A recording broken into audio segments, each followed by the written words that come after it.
You talked about Patrick Graham and Bobby Leonard. You also have a lot of defensive players who are free agents. Is it a priority to bring those guys back, or what are your thoughts Yes, on it those is. guys? We want to keep our team together. So John's working at it. We're going to do everything we can to keep our guys in the fold. We need every one of them. So hopefully we'll be able to get that done. Obviously, Tom Brady is the big voice when picking quarterbacks. I know that, but Mark's talked about that. But I have a question. With Chip Kelly, how much do you rely on your offensive coordinator when you're telling me? The reason I'm asking, I had a general manager say to me, they like Will Howard. He goes, but if Chip Kelly was my offensive coordinator, I'm going to listen to his voice more than mine because he knows him. I'm just curious, not Will in particular, but how much does Chip's voice matter to you when you're Tremendously. Everybody's got a voice in our program. Working with John is the primary relationship that I need to work at. And because I think that the relationship between the head coach and the general manager in the NFL is by far the most valuable and the most important relationship. And I spent all those years with Johnny Snyder, up there 14 years working together. You would never have known who was calling the shots or who was making any decisions, or you couldn't tell the difference, because that's a marriage that we need to make successful. And but that's just to me it's a high performance mentality. He's using the people that have experience and have wherewithal and have something to offer. And Chip Kelly is a primary example of that. Tom Brady is the prime example of understanding what the position is all about. So that's not like some special way of thinking or something new that came to mind in this situation. That's just the way you compete. You either compete or you're not, and then you use everything that's available to you. And so that's why the relationship is so important, and we have to be in concert on everything that we do, and we will be. I'll guarantee that. And so, what you should look at the other way, how fortunate we are to have a coordinator with the kind of background, the kind of creative experience that Chip brings, to have Tom's background and his mentality and his approach and vision for what this position in particular, but just in competing in general is all about. So, again, it isn't nothing new to me to say this to you. You're either competing or you're not. You got to use everything that's available to you, and so I'm certainly going to try to be the champion of all of that. We got a situation, when the bullets start flying, let's say it's the day one of free agency or you're on the clock in the draft. Within that process, how does that work in live time? Let's say, maybe you and Spytek think different things, or you and Kelly think different things. How do you work those things out when it's 10 minutes that you have to make a decision? Yeah.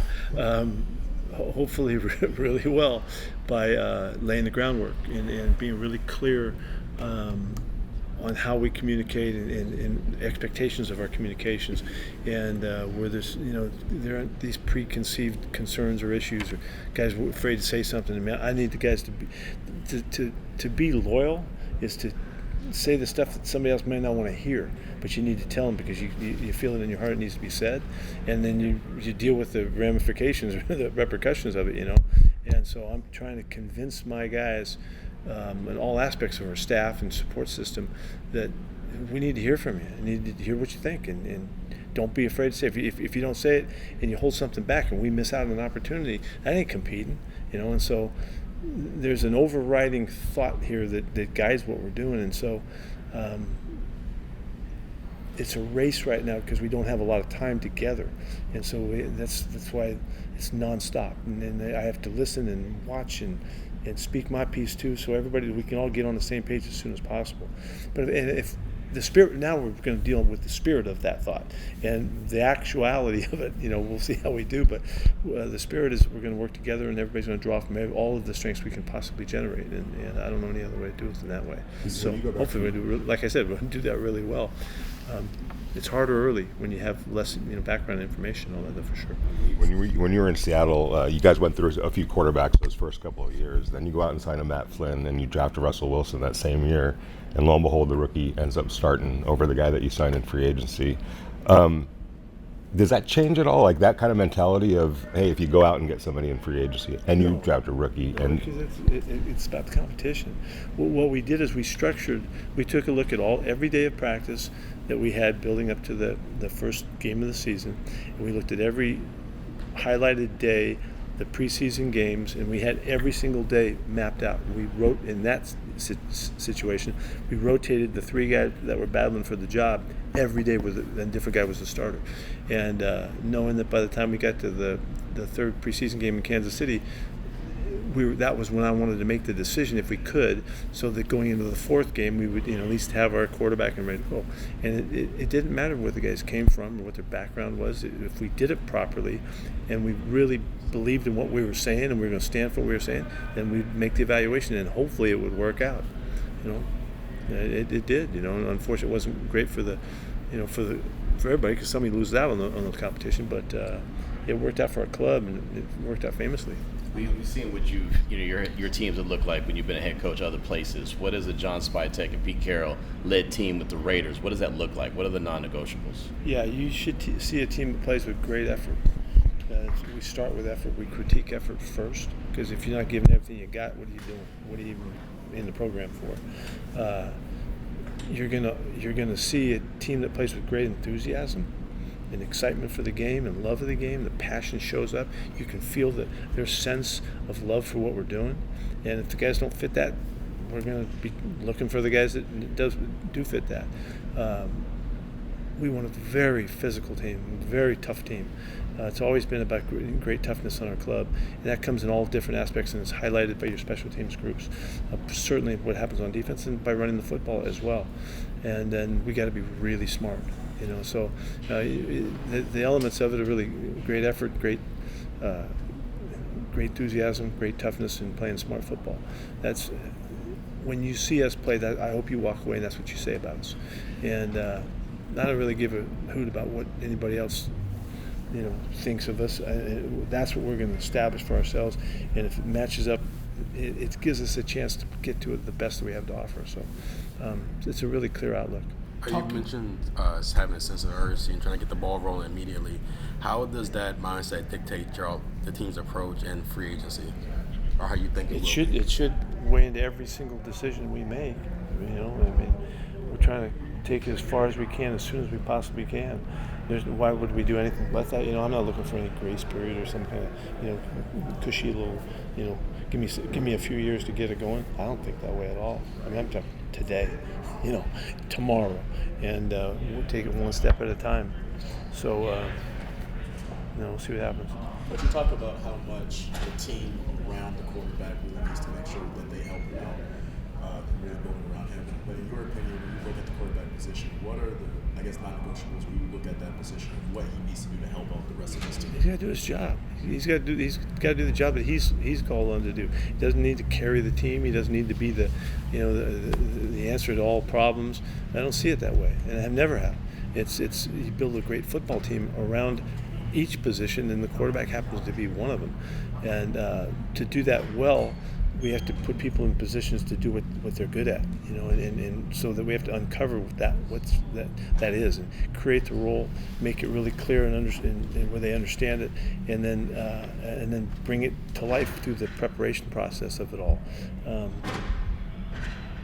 I said this earlier about Coach Walsh said, the quarterback position is the hardest position in professional sports to play, and in that you have to do everything you can to make it easier on the quarterback by running the football, by playing defense, by kicking the ball well, by taking care of the football, by protecting him as well. The running game helps protect the quarterback from pass rush so that he can do his job at the best of his capability. And wherever that takes us, if we get that done, we're going to be pretty hard to beat. That's just the way I've come to understand it. Talking to people who've played for you, you're an interesting dichotomy. You're a player's coach, but you're a no-nonsense disciplinarian. That is extremely difficult. How are you able to be that way? Have you evolved it? Extremely difficult. Okay. You just don't see it a lot then. Well,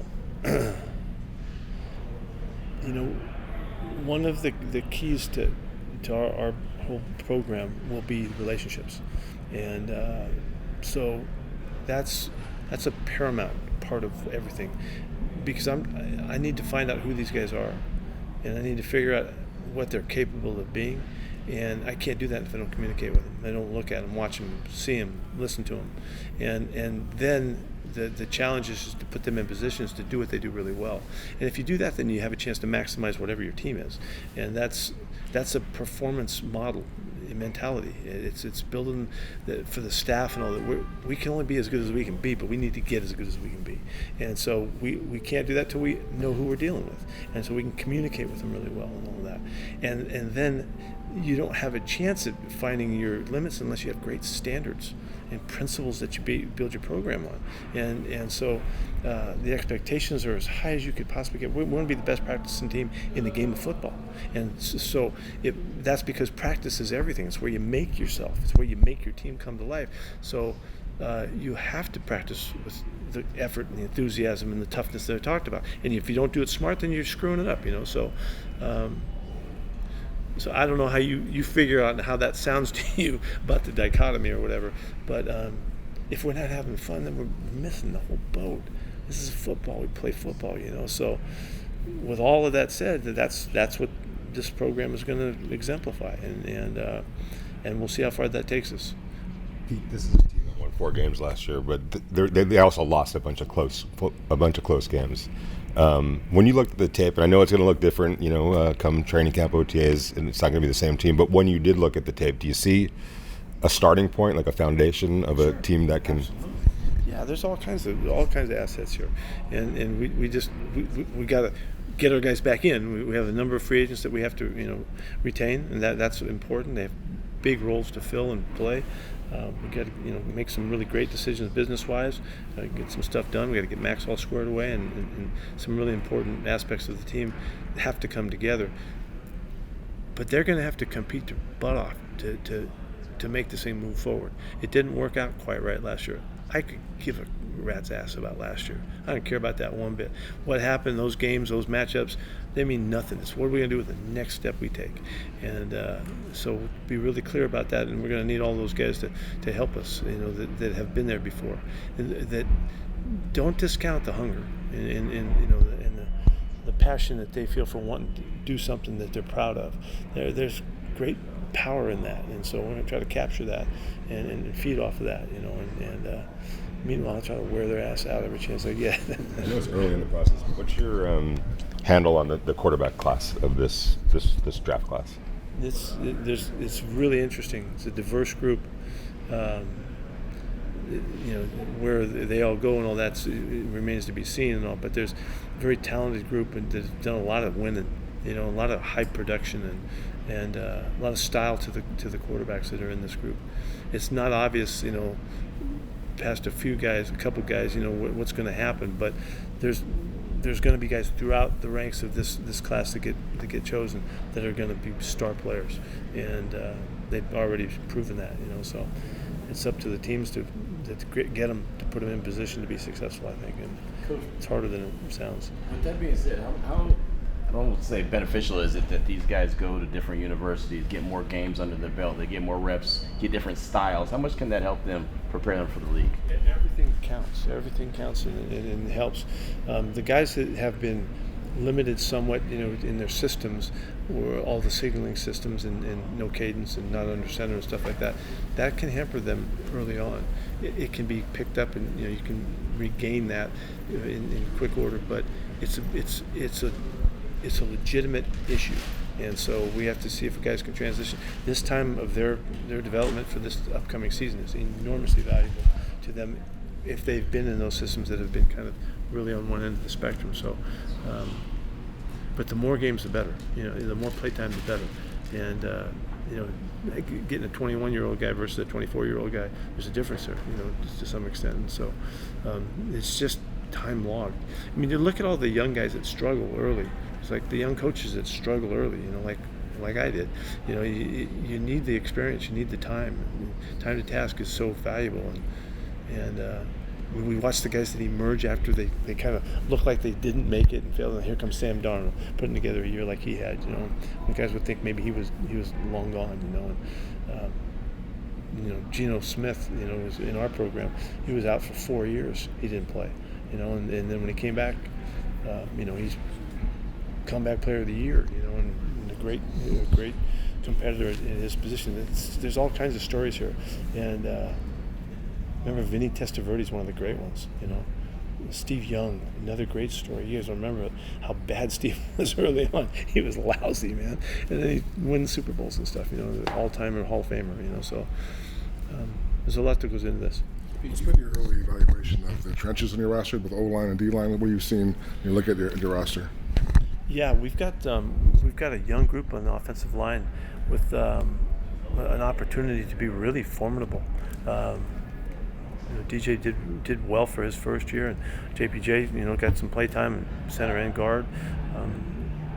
Parham has got, of course, you get, Cole Miller out there at left side, which gives us some stability too. That's a really interesting group, really anxious to see Malcolm come back to us and see Christian, get another run at it. He didn't get a great shot to get going last year, and they'll have to work their tails off to stay up with Max. So there's some. The trenches can be a really good part of our team, and counting on that. If we will not be able to run the football like we want to if those guys up front can't hold up their end of it. And, so you haven't seen the best of these guys. They're just getting started. So. You mentioned analytics at the podium. I know you guys hired Mark Hughes. I'm not sure exactly if his role includes that, but how are you guys planning on investing in analytics and kind of incorporating that in what you do, not just as a coaching staff? We're going to stand for a cutting-edge approach in everything that we're doing, from the ownership, Tom, on down. And so we're evaluating everything right now. On a personal note, how excited are you as a dad to have your sons with you? Oh, this is important. It's important to me. I mentioned up there about structuring the staff, and I needed guys that have been with me, that can carry the message and that can kick my ass when I need it to know what I need to know. I wanted guys that had never been around us at all, so that the enthusiasm, the excitement that comes from them learning who we are and how we operate, and that obligation that guys that have been with me have to take on as they introduce who we are and what we're all about. And then guys that have been on the staff before, and to get Tom McMahon's group back, and that's a great group for us, really important group for us. And to nail it on defense, with Patrick and Robbie, those guys have a lot to offer us too, because of the continuity they can generate, help us generate.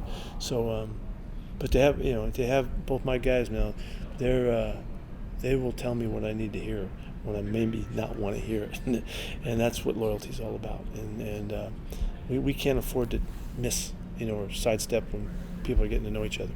We got to get going, and so it's a great factor that we've added to the staff. You mentioned the new owners that came aboard. How much were you aware of that prior to interviewing here? And then no, I was hearing about it. Yeah, it came through kind of loud and clear because of the magnitude of the individuals. Gosh. Amazing. I hope you guys will get a chance to visit with them and understand what we're talking about. But Egon and Michael and Tom, those guys were big time, and then to have Tom Brady on as part of this thing too, And Mark, I think Mark did a marvelous job in figuring that out, and because they're a force, I made the point. It's like we come marching. It's like Ocean's 11, Like, I love that thought. There's something to it, and I love representing it. So, looking forward to it. All right, thank you, guys. Thanks, Coach.